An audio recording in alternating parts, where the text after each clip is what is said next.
Good evening.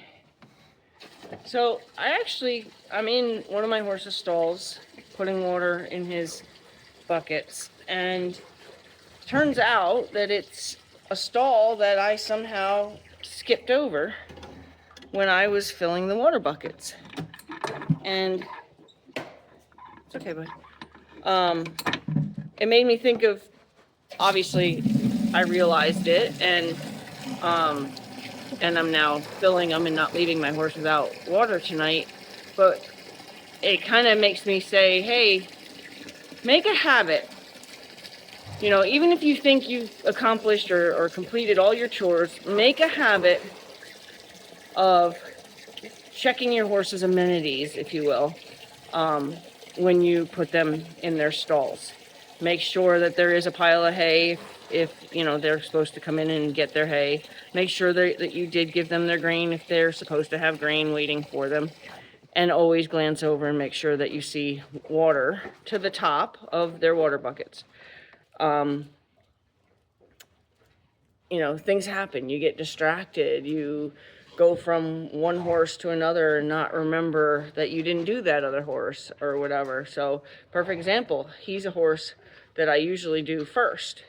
And for some reason, I dragged the hose all the way to the second and third horse. And then I took, you know, from there, it was routine to go to the next horse without remembering that I never even came to the first. So I have a habit because I actually had a girl who used to work for me had forgotten my horse's water once in like 95-degree weather.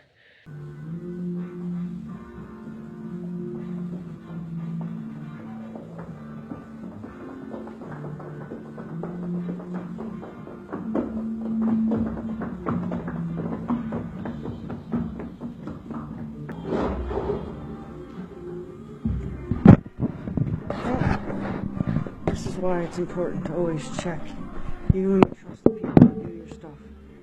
That horse right there would have no water today if I didn't check.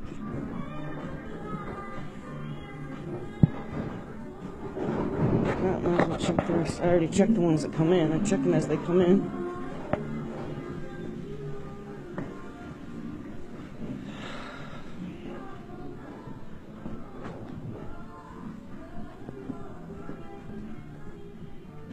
Here's the only one that didn't have water, but that's one without water is still one without water.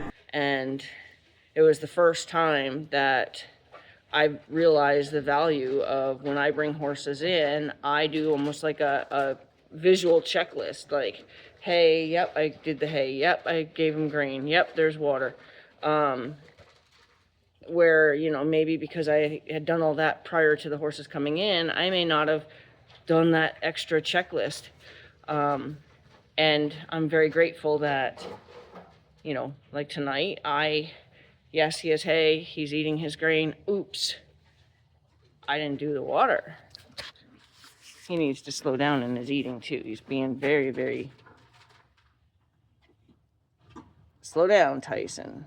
He's eating like he hasn't eaten in a year.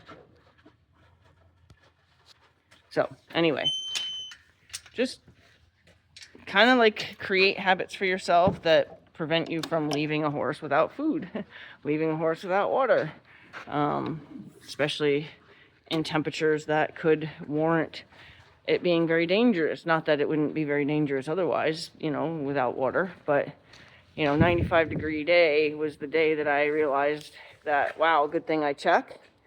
And then, you know, multiple times since then, I've either caught myself or I've caught other people that were responsible for doing my horse's waters.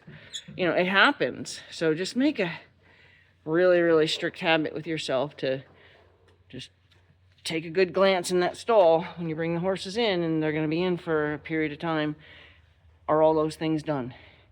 You know, do they have everything they're going to need to have a healthy, comfortable, well-fed, well-hydrated night? I was trying to think of the right word. All right, have a great night.